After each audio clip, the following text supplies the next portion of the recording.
Okay. Hi, hello, welcome back. Hi. Good morning. We're on lesson 256, and Sis has offered to read. I have? Yeah, remember? Oh, okay, here we go. And are we recording on the right screen and everything? I think so. Yeah? Yeah, there'll be a split screen view and a speaker view. Okay. Okay, we're good. Lesson 256, God is the only goal I have today.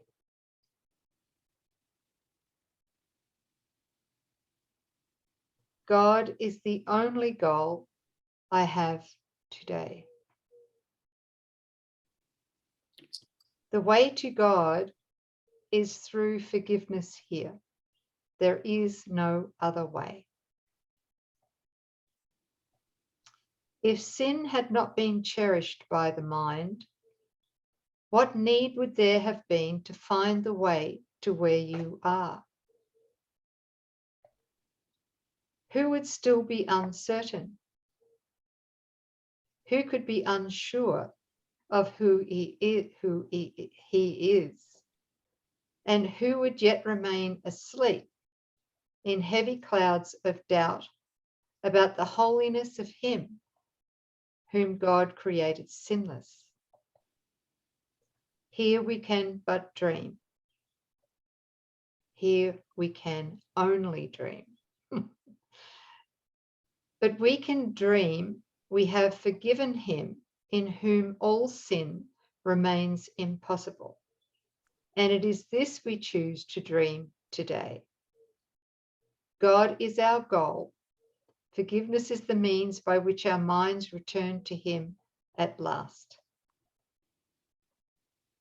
And so, our Father, would we come to you in your appointed way?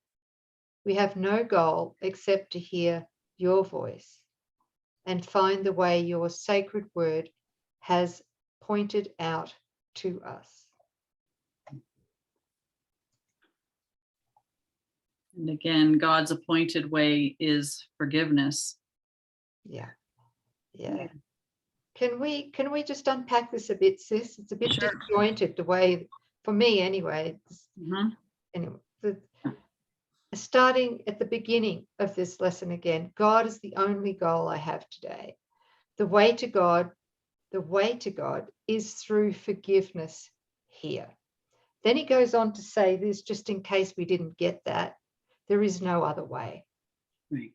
That's a big statement. Yeah. There literally is no other way.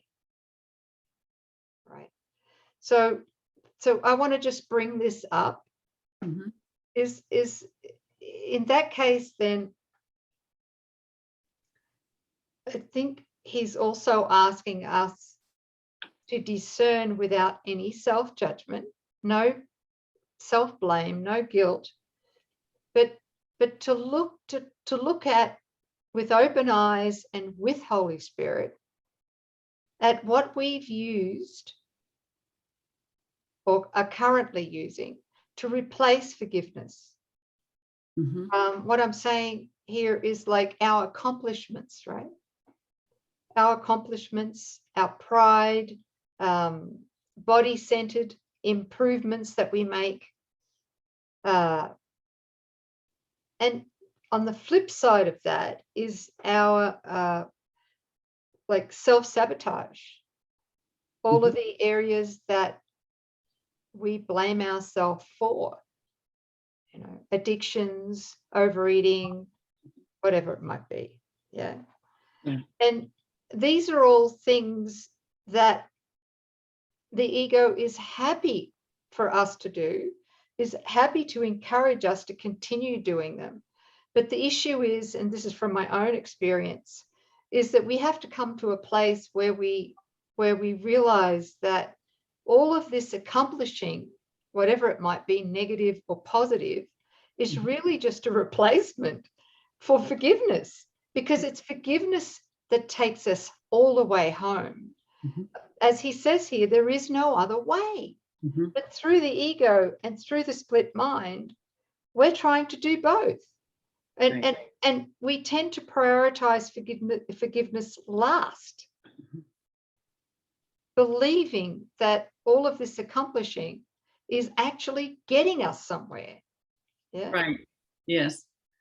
Um, Forgiveness starts out as a concept as we learn about it, and then we practice it a little bit, but we're very convinced that there's a lot more in the world that calls for our attention, real things that we need to tend to. Forgiveness is not high on our priority.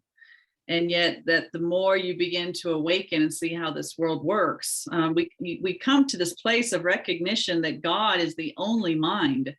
God is the only life. Only what God created is. Nothing else is true, right? One is illusion and one is real. And so what do we want? And as we begin to recognize, okay, this is all a setup. I want the truth. I want to know my holiness. Well, there is a plan for that, but it's singular. And it's to forgive every single thing we thought we made, have done, our relationships, how we've used them, down to this first idea that we became separate from God as a body and took on a personality that we refer to as mythical me. That also needs to be forgiven. So there's plenty of forgiveness to do. But I like what you're saying, sis. I mean, we think, oh, I need to go defend myself against this real problem. And I have all these goals that I need to obtain, things that I still desire in the world because I think it's really going to bring me something. Eventually, we're all the prodigal son, and we all come to the same recognition that there is no payoff. You're not going to find peace and satisfaction, health, longevity, joy in the world or in your relationships. It's not there to find. You may be an excellent seeker, but it's not that you can't find what isn't there. So God is the only. God is the only. And so if we want to be alive in God, have life eternal, take our inheritance, there's one door through which we can enter in, and that is by forgiving what isn't. Thank you. Mm-hmm. Yeah.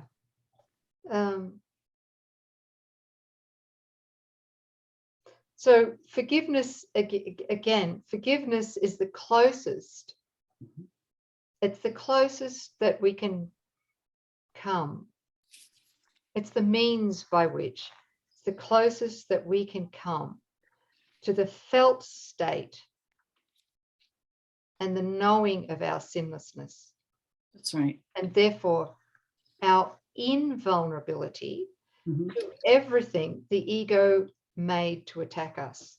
Right. And if you think about the gap diagram, this one has been busy forgiving the things that are in the gap, both positives and the negatives, and then comes down to this point of, I'm going to forgive even what I thought I was. And so the final step, or the last decision, that this one mythical me will make, is that this is the action of forgiveness. This, bam. I forgive what never was. I forgive the thought of separation or my desire to experience separation. That this is the activity of forgiveness that places us what? It awakens us to where we are presently right now, but for the dream. Yeah. So forgiveness is still part of the gap, but it's the last thing that happens in the gap before we awaken from it. Beautiful. Yeah. So there's no other goal, right? Like we've had goals, and we did this. He says, if you knew how much effort it took for us to teach ourselves this dream and to circle back in it and perfect it over and over again, how much effort and how unnatural we're using our minds in order to believe all of this. Really, we know how to set a goal, and we're experts at maintaining this goal. So it's a shift. It's not, oh, how am I going to do this? So much to be undone. It's the discipline to forgive. We can do that. There's one goal: forgiveness. I seek God only today, and the way Jesus tells me is through forgiveness. So we have a new goal. We set our intention every day that the only thing that matters and the only thing that we can do at this point is to forgive. And the invitation, Holy Spirit, show me after forgiveness, I'm just accepting that the truth is true, and we'll be shown. And we can't forgive without wanting to be wrong. Yeah, I want to be wrong about all of this. See, that's the issue I had for 20 odd years studying. I was happy to do forgiveness as long as I could be right still. You too? Yeah. All right. No, we got to be happy to be wrong. Right. You're right. You're finally right. Finally. Yeah. Sis and I were just talking the other day about the backbone of Coreen was, the mind that had to be right and had to know. And what I got to see underneath that was that there's a doer, right? Who cares if you're doing something right unless you first feel this motivation to do. So I've got to do something. And if you're going to do it, well, then you better do it right. And even underneath the doer, which is everything, mythical me is the doer. And everything that we do independently from the will of God results in guilt. So the doer is the guilt. And so you were an excellent problem solver too, sis, being a lawyer as well. Yeah. Oh, right? It works. You're really a do-doer. Sorry, I'm laughing. Do-doer. I'm a big do-do. Look at how the world fawns over those who are seen as good doers and problem solvers, and that's exactly what the ego would want. And we sit there and go, oh, this is great, it's great, until you realize that the doer is doing, unless you're pausing and you are directly inspired by the mind of God to do, you're arrogantly insisting on having a will apart from God. And that's anything we do apart from the will of God, when we fail to pause and to receive and then to extend, when we're not in that flow, that is the arrogance of the ego and will always result in guilt. And guilt is what turns on the body, and the guilt is what causes us to seemingly, quote, die. So it was really big. The I know mind is the icing on top of a very arrogant doer. And even subtly below the doer is this need to have some purpose other than what God's given us as our purpose. I don't want to be just an extender of God. I want to make apart from God. I want to have thoughts that God isn't having. I want to do it my way. Not your will, God, my will is done. So that all results in this mythical me that never has any life in it and traipses off to the casket to reincarnate again and again. Sorry, guys, I'm just going off because this is all new and exciting. But yeah, if it's helpful for any of you out there, everybody's got some backbone story. Thank God there's not going to be too much of a do-doer anymore. No, and I have you to help me when I start getting on the do train.